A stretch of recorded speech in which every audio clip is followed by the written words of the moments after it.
Hello and welcome to this webinar on the Financial Advice Market Review and the role of technology in the advice process. We are asking, did RDR fail and can tech save the day? My name is Jenna Towler. I'm Editor of Retirement Planner and Deputy Editor of Professional Advisor. Joining me today are panellists Mark Loosemore, Executive General Manager Wealth for IRESS, Chris Pitt, Head of Market Analysis at IRESS, and Chris Dames, Director at Cervelo Financial Planning. Morning, Jenna. The topic of conversation today is the Financial Advice Market Review, an investigation into the availability of advice from the Treasury and Financial Conduct Authority. Looking at the first slide, the review aims to close the advice gap created as a result of the Retail Distribution Review, which saw many people priced out of financial advice. It also aims to give regulatory clarity so firms can innovate and grow. The review also wants to assess opportunities and challenges presented by new technology. Looking at the second slide, the scope of the advice review is quite broad. The FCA and Treasury will assess the needs, what needs to change in the current regulatory framework, and investigate if consumers get the right information to empower financial decision making. The review comes after Pensions Freedom and Choice was introduced in April, which will result in thousands of retirees, many with modest-sized pension pots, seeking help at the point of retirement. Today, we ask if the review itself has divulged an uncomfortable truth about the RDR. The RDR set out to transform the world of retail investment advice, banning commission and mandating higher minimum qualifications for all advisors. Its goals were far-reaching and included providing clarity to consumers and removing the potential for bias from advisors' recommendations. But a lesser-known objective was for more consumers to have their needs addressed. It is on this last point we ask, did RDR fail? Please do send in your questions to the panellists throughout the debate. You can also tweet about it using the hashtag RDRTech. If you would like CPD accreditation for taking part in this event, please ask a question saying you want CPD accreditation, including your email address. Someone from the team will get in touch. Mark, let me ask you, did the RDR fail and can farmers succeed? While the FCA has declared RDR is working, what is the sense among advisors and other stakeholders of its impact? Well, it's a big question, and I'll start on the positive side. I think what RDR did achieve is it helped raise the professional standards within the industry, and I think also it removed that commission bias that so many people were worried about. Where it probably didn't go quite far enough is probably on the clarity of communication that it was trying to address. Did people really understand the terms, and I mean end consumers rather than people within the industry, understand the terms around restricted versus independent? Are the charges clear enough for people still? Can they calculate themselves and work them out so that they can go and shop around? I'm not sure it really addressed that. And then if we look at, of course, the advice gap, which is talked around a lot at the moment, and there's nothing new about the advice gap. It's it's as old as Bobby Moore's football boots, but it really is something that hasn't been fully addressed by our RDR, and that's where we're now trying to see the new review look and gain some traction. Mm-hmm. Chris? Yes, I certainly think the RDR had some very big pluses. It has moved what was an industry into a profession, which I think is a good move. It has largely eradicated the product bias driven by commission, etc. But I always think that actually improving access, whilst it wasn't sort of top of the agenda, it was still a big objective. And I think in that particular area, you've got to say that likely it hasn't worked. You've seen the banks actually step out of the market, and I think that's where the biggest gap has emerged, because perhaps it was the banks who were serving more of the mass market.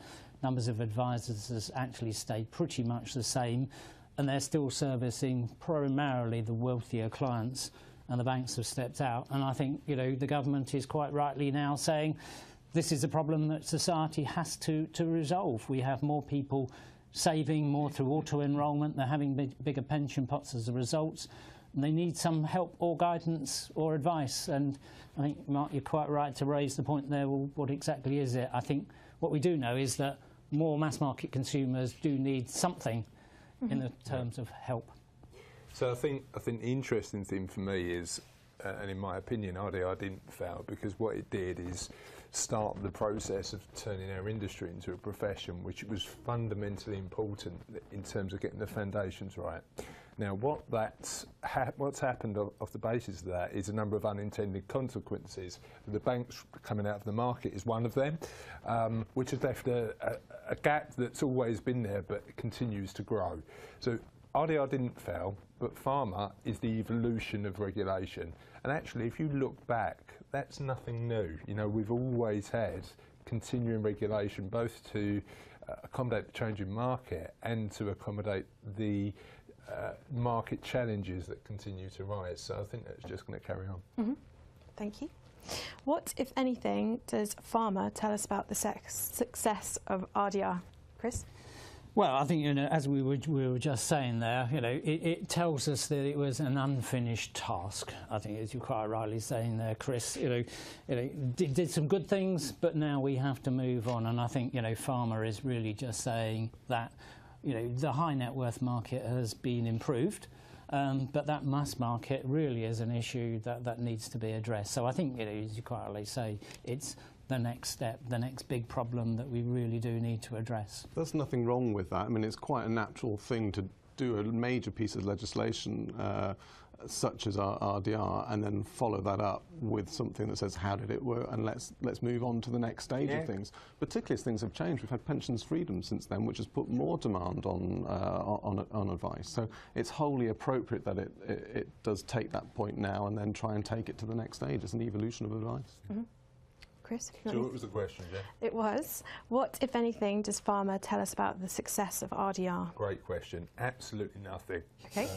So I'd love to give you some really great insight into what RDR tells us, but actually the legislation's set for it, and even though part of RDR was to deliver solutions that work for the mass market, I think it was, as I said, it was just a foundation that pharma's now going to build on. Let's judge RDR on its success in terms of turning an industry into a profession, and let's judge the success of pharma on how it delivers solutions that are right for the mass market. Now, none of this is entirely independent. You know, financial regulation is full of unintended consequences, auto-enrolment being one and pensions freedoms being another.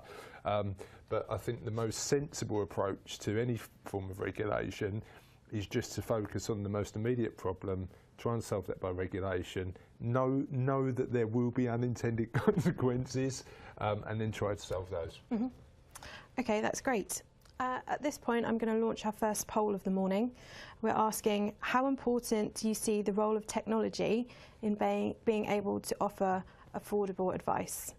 Okay, so I'm just going to launch that now. And, okay, I'm going to announce the results of that in about 15 minutes, so do vote. Moving on, what does affordable mean in the context of regulated advice? So research varies on the amount of money people will be prepared to pay for regulated advice. Is it even possible to arrive at an average figure? I don't know if you have thoughts, Chris? Right, okay, it's a big question, really, because how much would you pay depends exactly what the service is and how much you need it and how much money you've got, etc. So it's a huge question, and I don't think there is a specific answer. I suppose what we can say, though, is that if you're looking again at that mass market, which is sort of a bit of a focus for this session, is that, you know, the traditional advice model comes at a fairly high price point. It's a good service, absolutely, and is applicable to a certain group of clients. But for mass market consumers, you know, and most people in this country don't save, and those that do don't save a lot. Actually looking at that, then the price tag for advice is sort of out of kilter in terms of what it is that they actually want. So I think, you know, if you look at the consumer research that has been done around the mass market, if people are prepared to pay at all, it's probably in the low hundreds, the sort of £100, £200, £300 at most, that sort of level for a mass market. But it just depends on your circumstances and what you're buying, really. Yeah. Mm-hmm. I think there's two circumstances that we need to take into account. Number one, what consumers are prepared to pay, but also what level of advice and service businesses can deliver to make it a healthy market. Mm-hmm. So both those factors need to be encountered to ensure that the market works as it should. But in terms of the scope and range of what people are prepared to pay, our private clients, our consultative clients, the clients who want a bespoke service, are happy to pay thousands of pounds. But it will range all the way down to somebody who will want it for the cost of a chunky Kit Kat. You know, it's just really, or your chocolate of choice. I mean, I don't know what you prefer, Jenna. I mean, I like chunky Kit Kats, to be honest. So I think the fact you've got that wide range of diversity means two things. Currently, we can deliver advice at the higher end because it's bespoke, personal, and means that we can spend more time with our clients. If people are looking for solutions that are at the lower end of the market, we need to think about how to structure our business models in order to deliver that. Yeah, I think it's spot on. It comes down to the business proposition that you're offering to the client, the value proposition that you're offering. And I think it's very easy for a report to be written where you've gone out and asked the consumer how much will you pay for it, and they'll say X price. If you can actually articulate the value that you're giving them, that you're going to help them reach a certain goal, you're going to improve investment performance, you're going to make tax savings, and it becomes a very different question. And I think the other thing that I think is quite interesting is how the price sensitivity changes as you move through the value chain of the services that you're offering. I remember a very interesting conversation I had with a lady at the IFP where she was telling me that, you know, when she was in a transactional mode, selling a piece of life assurance, that was a really price-sensitive piece of business to be working on. As she moved to looking at maybe needs-specific, I'm saving for this goal, this retirement, it became a little less price-sensitive.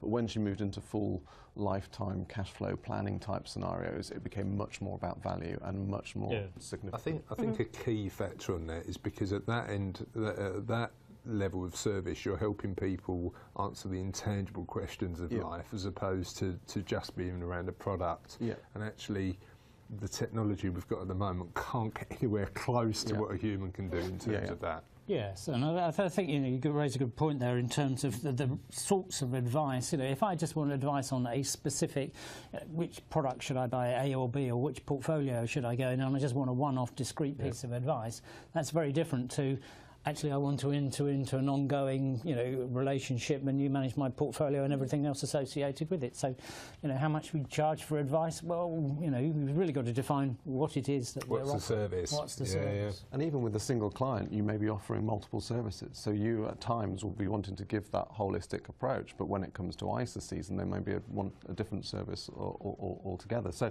I think mixing and matching the proposition, but having that clear so the consumer understands the value is absolutely. One of the interesting things we've found is we've had employer clients use our A-in-the-box service to deal with their auto-enrolment needs, but wouldn't dream of using a robo-advisor for their personal needs. So in terms of mix and matching for different niches and different solutions, I think you're right. And we all do it, as consumers. We tend to think of our finances more broadly than just sort of our life and pensions. Most consumers think of everything, their motor insurance, their bank account. And do we mix and match? Of course we do. We're all happy to go online and we'll buy our motor insurance, our household insurance, but we might ask our friends about pensions, we might take to an advisor. So we're used to mixing and matching all the time. I think the interesting pieces of technology in that space is the hubs, and I think Aviva are doing some work around it at the minute that hold everything you've got with Aviva under one app. That's quite interesting because it creates that brand loyalty that people like. And that's certainly something. We've done some research at IRESS, and what do customers value? Yes, I'd love to be able to see all my finances, and I mean all my finances in one single place. And there's technology that does that now. Absolutely. And when we start getting pensions dashboards in the future and stuff like that, this is going to really open up where people are going to go online to see their retirement positions on those dashboards, and then we need to be offering advice services that wrap around that. But the interesting thing is that also drives efficiencies for the advisor. Absolutely. Within my business, my team spend the majority of our private client management is on platform, but there's always the exception where there's somebody with 5 or 6 policies held elsewhere that it's quite a labour-intensive job within my business. So the solutions which make that easier affect the way that we consider pricing. Yeah, I think as we move further forward, we're going to see technology doing more and more of what I call the grunt, and leaving the advisors to do the value-added stuff, the soft stuff. And I think that's a world that we're going to have to embrace. I completely agree, and I think quite often when we get into the discussions about mass market, we do go straight down and start talking about D2C sites, robo-advice. But this is a real place where back office systems now can provide some real benefits that can drive down the cost of face-to-face advice and traditional advice processes, and therefore make that more affordable too. So we've had a question from Colin Wallace. He believes the key question for him is who is going to close the circle between what mass market consumers are prepared to pay for advice and what makes it commercially viable for advisors. I don't know if you've got any thoughts on that. Well, that's certainly an interesting question, and I think there are new players and existing players coming into that particular market. I'd say LV has at a presentation of theirs the other day. They've just now launched an online service, so you can actually go online and self-serve for regulated advice, and they were saying this in front of the regulator, so I kind of think it was all right. And they're charging, got an interesting charging model, flat fee, £199 for the advice. That's it. Doesn't matter what you're asking for, whether it's a simple question or complex sort of IHT. If it's IHT, they'll probably siphon it off and do it in the background. But there you are. Yes, so I think there are models now, people stepping into that market, and LV aren't the only ones by any stretch of the imagination. So I think, yes, people are starting to try and close the circle. There'll be many who try, some will fail. I think the challenge to go alongside that, though, is there are now solutions like LV and other electronic systems, money on toast, said so, etc., that can start to address those needs. But we need to also pull the demand forward as well from the mass market, because we're not talking about a mass market here that has leftover money that they're looking to, how do I spend this in investments? You've actually got to persuade them through education and needs disturbance that they actually need to go and use these sites as well. So we've got a whole education and awareness piece to drive the mass market to those needs. Of course, with the pensions, freedoms and changes that that they're almost being pushed into. You've got these freedoms. The retirement space. Retirement space. So going further forward in lifetime. So who's going to close the circle?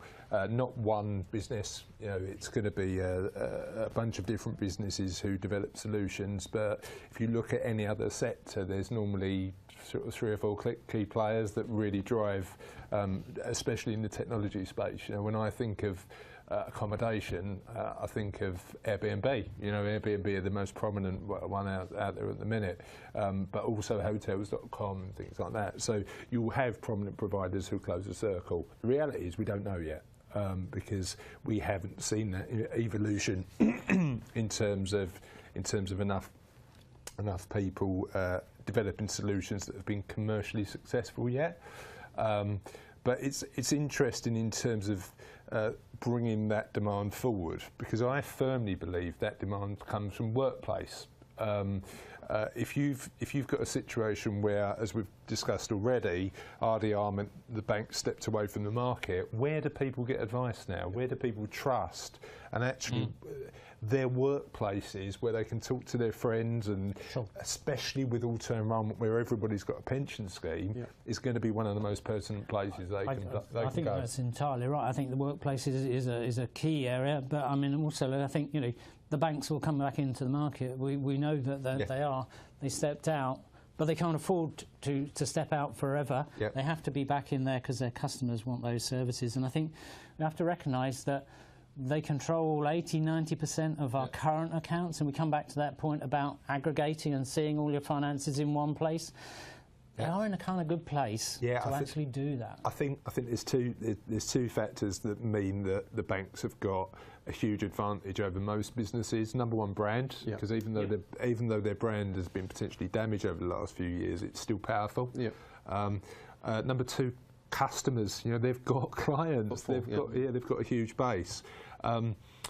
However, what you find with many larger organisations is that they're not particularly fast movers. So it'll be interesting to see whether they buy a solution from a small technology provider or build something themselves, and we don't know yet. Yeah, I think the other people in the community we can't rule out is the product providers themselves, because they have a real need.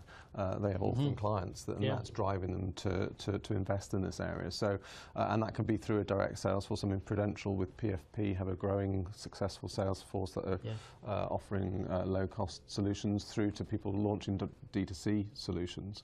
And without wishing to say everybody could square the circle, the other thing I wouldn't rule out is actually some of the small companies are doing this, nimble, creative, coming up with new innovations, and actually they look at Money on Toast, said so. They're not the large advisory firms, are actually quite nimble people that have seen an opportunity and are reacting quickly to and it. just to throw one other category, because it is an environment where there's lots of plays. We've got some very large players coming across from the States. I mean, Vanguard, etc., are coming in, and they have some very deep pockets to throw at this. So, but deep pockets aren't always necessarily the answer. And you're seeing it's a good point, because you're seeing people now going out and buying people to play in this space that are from. So Parmenion were bought by Aberdeen.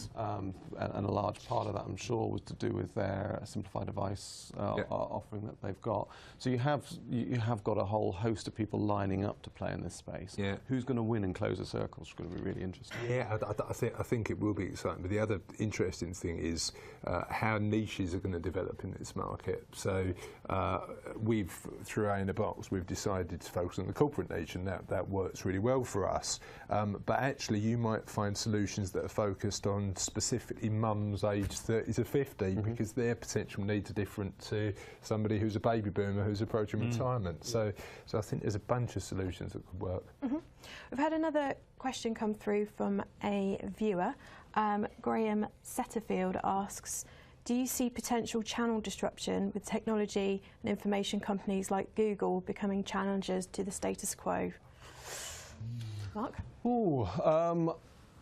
Again, I've heard the disruption from those brands mooted for many years, and it happens at a level, but it seems to be more at the transactional level. When Marks and Spencer's and financial services, it really wouldn't get to the advice part of the value chain. However, those brands are huge and have a huge amount of money to throw at it. So if it's ever going to happen, now could be that time. But I wouldn't underestimate the need for expertise to get it right, that understands financial services, understands the regulatory environment, and it's that regulatory environment that's probably the biggest barrier to entry to those guys, and the risk appetite for those players to play in the regulatory environment would make me still a little bit sceptical, but I think there will be some disruption around, but I'm not quite sure it would be as huge as we think. Yeah, I agree, Mark. I mean, I think in terms of there will be disruption. I mean, if you look over the States and the robo-advisors over there, it is clearly an out-and-out disruptor play. If you listen to the people who started the first robo-advisors, it's quite clearly that was their intention, to disrupt the market. So I think disruptive models is coming about. Do I think Google will do it? I think if they were, they'd have probably made moves in that direction. I think they probably just have too many other interesting, exciting opportunities. And this one feels actually, as Mark says, you need a lot of specialist knowledge actually to do it properly, and I suspect that they're looking in other areas at the moment. Well, I hope they are. Yeah, disruption is an interesting question, because I think, first of all, number one, people assume that technology is going to just completely change their existing advice business. If you advice as a city, there's naysayers out there who say this is the destruction of an advice metropolis, with this technology coming into play. In reality, there's enough scope for all different models to be available. Now, when it comes to sort of Google and some of the big tech firms, they've definitely got the brand. They've got the client list. They've got a huge amount of people they can get access to. I just don't see the appetite being there at the minute. No. I also think that where the technology play becomes most powerful, is when it's joined up with other advice services. So I actually see a world where we've almost got a unified advice service across telephone, technology, face-to-face. And when those are all working together, that's when it's most powerful. Now, Google are never going to do that, I don't think. They would have to go in and acquire an advice firm to get that level of expertise. So I think there are barriers to entry that should stop some of those. I think the other interesting point to raise in terms of that is, financial advice and financial planning is still fundamentally based on trust. Okay, so when people use our online corporate solution, they're in a position where they come through the 300 plus advisors and accountants who are comfortable using us. So that's a trust relationship, right? So you've got our clients going to their accountants who are trusting A in a box to do it. If Google come in, and the brand might generate some trust, but they're still going to want to speak to somebody. Would you give that key data to Google? You probably do already. You probably do, without realising it, probably. Okay, that's great. Thanks, guys. At this point, I'm going to announce the results of the first poll. We asked, how important do you see the role of technology in being able to offer affordable advice? Final results are extremely important, just over 50%. Important for just over nearly 43%, so basically very important. And you should be seeing those results now. Okay, so I'm going to launch the second poll. We're asking this time, what is your biggest concern for your business growth? Increased regulatory fees, growing administrative burden, changing consumer demand, or growing competition? Okay, and you can also tweet. We are on hashtag RDR Tech. And moving on to technology, which is what we're here to talk about today. To what extent is technology responsible for more affordable advice options coming through? Chris? Yeah, well, I think, technology is an enabler, and I think, as we described earlier on, there is that latent demand, and that it's becoming more apparent as people are more auto-enrolled. They have that need for advice, and technology is probably the only way that we are going to deliver advice, guidance, help, support, whatever we like to call it, to that mass market at a more attractive price, a price which they can actually reach. So, and I think, as you were saying, Chris, there, we shouldn't be looking at technology as an alternative. It's either technology enabled or it's not. It's going to be different blends and mixes, and I think we need to start looking at how do we use technology to design and deliver services which different communities can actually afford and reach. So yes, can we define a service which is available as LV have done at £199, etc., or less? How do we design and deliver that? But then we can also use technology to deliver far more enhanced, richer services for people who can afford that as well. Mark? No, I agree, and I go back to the point that the technology is also behind the scenes. So even if you've got a more traditional advice model, the technology doing the valuations for you behind the scenes, maybe building in workflows to stream and give you consistent service. I think all of that's a really important part of driving the cost of advice down. And I say cost of advice, we also need to talk about service as well, because with that advice comes service levels, and actually using technology to flag up those points where people need service, a portfolio's gone out of balance, whatever, is also absolutely key from technology, and that can help people become more proactive. And I think doing that proactivity at a cost point that's realistic as well. Yeah, so I think technology absolutely plays a fundamental part in two ways. Number one, it helps existing practices improve the efficiencies within their business and access new niches, so it can be used to access specialisms. So one of the things about accessing affordable price is, how do you drive the cost down? Okay, well, you systemize and automate as much as you can in terms of the business process, and if you can use technology to do that, great. But the other interesting factor is, how do you then use technology as a marketing tool to attract new clients, especially around the workplace, and there's technology solutions available to do that. And education solutions designed to do that. So I think technology will fundamentally change the way we look at advice. Whether will it ever replace existing advice models? I'm not convinced it will, because you still want that relationship of trust with your advisor. But I think something we were touching on earlier was, how do you actually engage consumers? And I think, the technology, again, has a real huge role to play there. I mean, in terms of social media, we all use Facebook, LinkedIn, etc. And I think that's how, and it's not an age thing, we all expect certain things to be available online and through social media, etc. And we expect to be able to interact and execute quickly. So maybe part of what we need to be doing is not just looking at the current business model, which is right for some people, but there are perhaps other business models which are appropriate, which can be delivered through technology and more instant, because we're into that sort of environment. I think what we're seeing at the moment in the private client space is a real growth in direct-to-consumer platforms with some attitude to risk technology at the front. But that's just the first evolution of this stuff. I think what we'll see more of. I've got a game on my phone. It's and I'm addicted to it. It's called Battle Cats.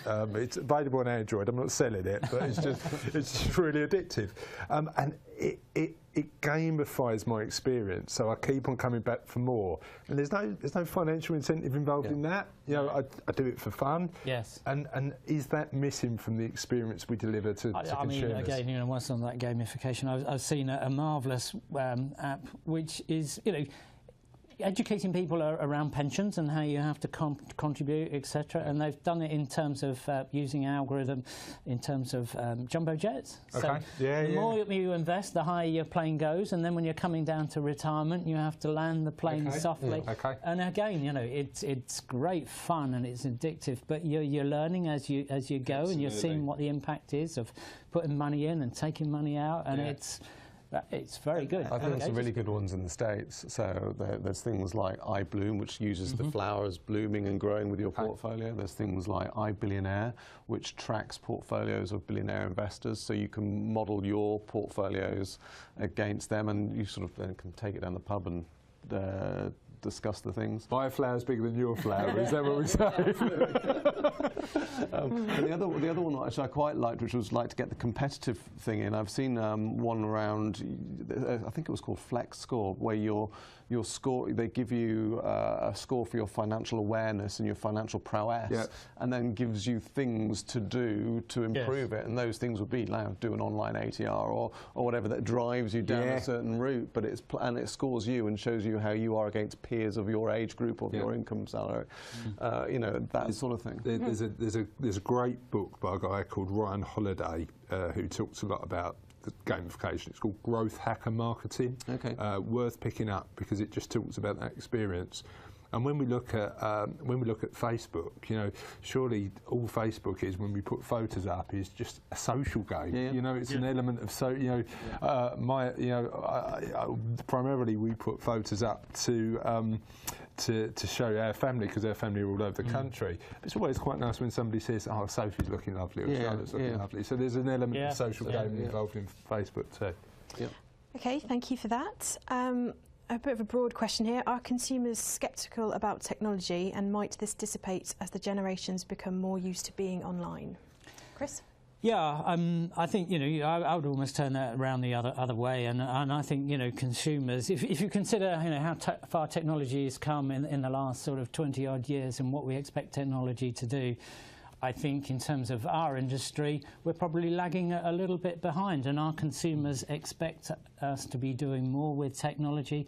So I don't think they're reticent about using it. If anything, they want to see us do more. They expect us to do more and use more technology more quickly. Yeah, the only thing I would challenge the question on is I don't think it's a generational thing. So the surveys that I've seen have shown that someone that is 25 is broadly accessing social media and transacting online, similar amount to someone that's 65. This goes right across the age gap. What's probably worth pointing out, though, is that doesn't happen with income. So someone that's on less than 20,000 will be online less than someone that's earning over 60,000. So if we bring this back to the topic of the review and how that's attacking the mass market, we do have to work out how technology can be used, bearing in mind that maybe that mass market isn't as as naturally suited to the technology as some of the upper end of the market. Yeah. Chris? I think what's interesting to me is that I don't see there's a generation gap in technology at all. I mean, my mum on Facebook, you can't get her off it now. She's on it all the time, and actually the generation of silver surfers are empowered by technology far more than anybody ever realised years ago. So I use the example of my mum, and obviously this might not be backed up by data analysis. Just using my mum as an example, but she's my barometer.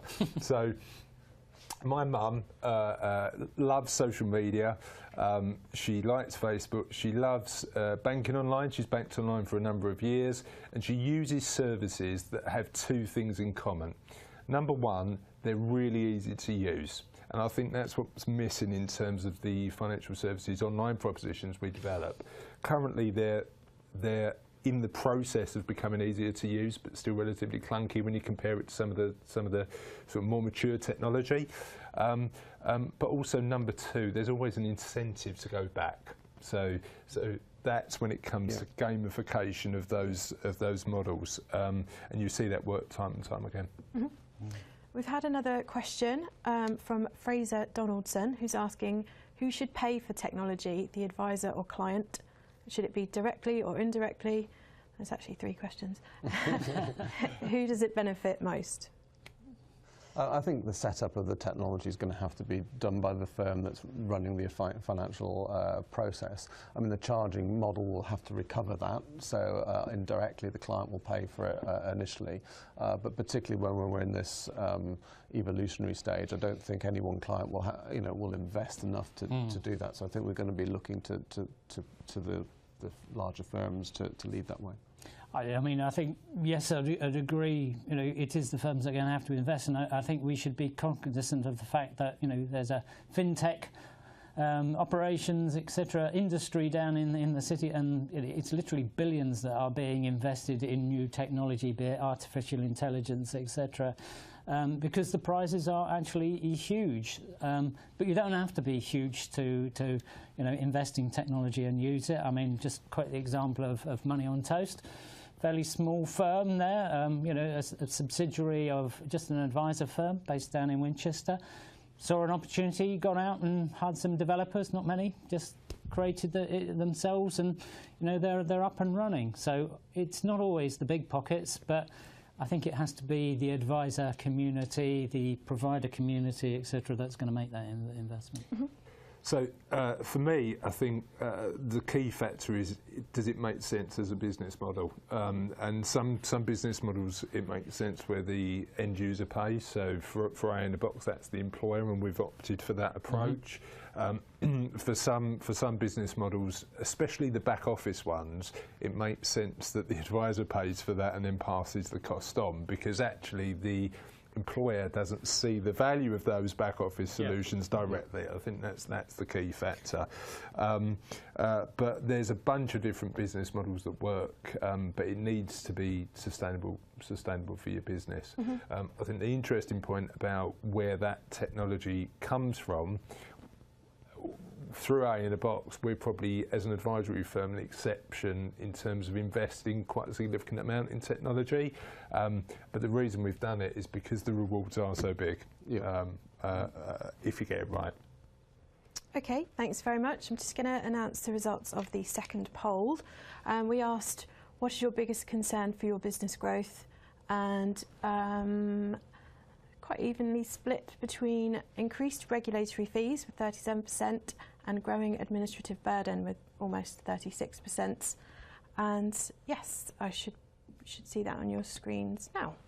Okay, and moving on to consumer responsibility. Is it time we recognise consumer responsibility in financial decisions?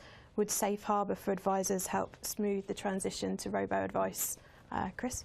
I think the safe harbour idea is a very interesting one, and if it could come about, I think it could deliver huge benefits. And I think it's quite interesting that it was the minister that actually stood up at the FCA's recent conference and floated that idea. Yep. So I think that's really interesting that the government are in the background sort of driving that pace and recognising that there are issues like, would a safe harbour help, and can we make that come about? Are there other things that we could do in terms of the sandbox idea? I.e., can we create an environment where you can try new ideas out with live customers, but don't have to have quite all of the investment and regulatory control around it? So I think there are interesting things, and I think a safe harbour would be great. Can it actually happen? Lots of challenges to come about. I'd like to think that there were, through the industry, we could agree some general guidance, rules, principles that it's a good idea to pay off your expensive credit card debt before you start investing, those sorts of things which could generally help move, the consumers forward a little bit. Mm-hmm. Mark? Yeah, I mean, I'd love the idea of a safe harbour from a technology company's point of view. It would be great. It would encourage investment. And I think we have seen some successes around the globe. So in America and Australia, those concepts have gained some traction. I'm a little bit sceptical that politically, despite it having government support at the moment, that it will go all the way. I think the people that we're aiming this at are the mass market, and if we're trying to make the mass market adopt this, they're probably the people that can least afford to take the liability and the risk of those financial transactions. So I feel a little bit nervous that we will get the political will to drive that through when it comes to it. Maybe in time, but not quite yet. I think the other thing is just making sure that any rules that we're coming up with there are then in line with sort of FOS initiatives as well, because they focus on outcome based of the advice process. And I think that was very interesting in the pharma scope. They are going to look at the role of FOS. Yeah, it's more joined up. So far more joined up. I completely agree with both of you, Chris and Mark, because one of the factors we need to focus on to drive innovation is that clear line in the sand. That would have a massive impact. The challenge you face is if the liability is shifting away from the solution, where does it sit? And is it fair to put it on the consumer? Yeah. If it's not, does it then sit with the FCA and as a risk-adverse organisation? Yeah, maybe not. But let's see. If they really, if pharma, which has the potential to be quite revolutionary, takes that step, that'd be great. And there have been bold decisions made recently. Well, that's right. I mean, you could argue with the introduction of auto-enrolment. I mean, is that not the government giving advice to employees? We advise you to go into a pension. I completely see that, and I mean, let's not underestimate the impact of the behavioural finance unit in terms of the government's decisions, and you'll see more nudge-style decisions moving forward. But the key factor is what you need is a clear line in the sand, a clear line in terms of the responsibility if things do go wrong, and I'd like to see that not being on the consumer, and a clear communication between FSA and FSA. I'm back in '95. FCA and FOS in terms of liability. I just think it's interesting that it's the Treasury and the government have stepped in. There might be enough political will to do it. You never know. You never know. We'll see. We'll see. And finally, I think we're coming towards the end of our time today, but finally we're just going to ask, is it time we stopped calling it robo-advice? Chris? Right, OK, I'll start on the soapbox. And unashamedly repeat something I heard at a conference the other day, so thanks to the person who said it. But there are probably only two prefixes worse than robo that you'd put in front of a device, and they are bad and corrupt. I think really as a term, it really doesn't do any favours to the huge beneficial role that technology can bring to the party in terms of advice. It conjures up this sort of image of some machine in the background is going to replace all of those educated advisors out there, and I think that's entirely the wrong way to look at it. So I'd like to see us drop that internally with the industry. I know we never use it with consumers, etc., but it just gives the wrong impression. Technology has a huge beneficial role to play. We should start looking at it positively and get rid of that horrible label. Yeah, agree. So when I'm a kid of the 80s and early 90s. So when I think of robots, I think of the Terminator and not RoboCop, but Ed 209, the big machine that used to stalk round. So robos, in terms of connotations, is not overwhelmingly positive for me. So yes, I'd scrap robo advice today. I'd get rid of it now. What we call it is yet to be decided, because if you look at the disruption in the cab industry, you don't call that robo-cabs, you call that Uber, and you don't call Amazon robo-shopping. So what we need is a name that everybody can agree on, but I think the biggest player in a few years' time will just call it, I don't know, Said So, or Nutmeg, or whoever that big player is. But for now, I think e-advice is quite nice. That's what I'm using. Mark, any thoughts? Well, I was born in the late 70s, early 80s, so my robos are R2D2 and CP30. Now they're good robot role models. They're good robot role models. What happened in the 80s then? Why did we assume robots are bad? Westworld though. Westworld was bad. But actually, I'm less hung up on it, because I think the end consumer won't talk about it in robo terms. They'll go, I went on to Hargreaves and used their advice tools online, end of. Yes. And as long as it doesn't leak out, and it won't, no one will market it, no right marketeer will take that to the end consumer. Yeah. So it's just a convenient label, and it's got a momentum with it. I don't think we're going to be able to stop it. Do you think your sort of nonchalant attitude is because you grew up in the 70s? I reckon that might be the case. Maybe I need to go back to Star Wars just to get some better robot role models. Sorry, Jenna. That's okay. So I don't know if we've got time for one more quick question from the audience. Inez Miller is asking, what can firms do to better communicate and sell the value of advice and financial planning? Quite a broad question, I suppose, but if you've got any thoughts. It's a huge topic. I mean, I think going back to the very first question, RDR has started that journey by starting to get the professional qualifications up. So I think we need to start remembering that we're now a profession in its own right. I think probably the next thing is, as we start to use technology, don't use it in the bad way. Don't use it in the RoboCop way. Use it in the R2D2 way. So if we look at social media, how many people do you link in with or connect with, and then the next minute they send you an offer for a financial advice, do a free financial review? That's going back to the old sales thing. Let's use the technology for what it's meant to be. So we're starting to use social media to try and get messages across. Use it as a conversation. Yes. Don't use it as a hard sales mechanism. Social media is about building relationships. So I guess my plea would be, use the technology for the purposes that it's used for. Start using technology to communicate, but use them in a soft relationship type way. Mm-hmm. Yeah, I was thinking of some of the research I saw some while ago of what is the value of advice, and one aspect, and I'm not saying it's the major aspect, but certainly one aspect was actually working with the customer and giving them reassurance throughout that relationship, and perhaps at times when the market's diving down, just saying, hey, it's all right to stay invested. This was expected to part of the markets do go up and down, stay where you are. And also, keep contributing. Again, that was part of what we discussed, etc. So it's almost that sort of lifestyle coach almost element of saying, actually, we've created a plan, it's still going okay, stay with it. And actually, that's something we've talked a lot about advice here, haven't we, rather than service. So I think linked to the advice is the ongoing service, which has advice wrapped around it. But using technology to help with that ongoing service and building that trust is really key. Yeah. I think it's what's really interesting for me is technology empowers two things that are fundamental in terms of advice relationships for me. Number one is building relationships. As we've already alluded to, you can do that remotely, and most of my online relationships have turned into offline relationships. So it's interesting how that continues to develop.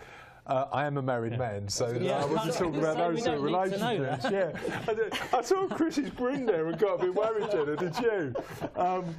Where you're going? But the second thing, and one we really underestimate in terms of educating consumers about the value of advice, is just tell some stories. Yeah, so stories are how we've communicated since the dawn of time. We all tell stories, and what we do through the articles that we write, and I know we've done a couple for you guys, is just tell stories that make the value of advice clear. I wrote one the other day about one of our clients who had a guarantee on his pension. He didn't know about it, and he could have lost tens of thousands of pounds without accessing advice.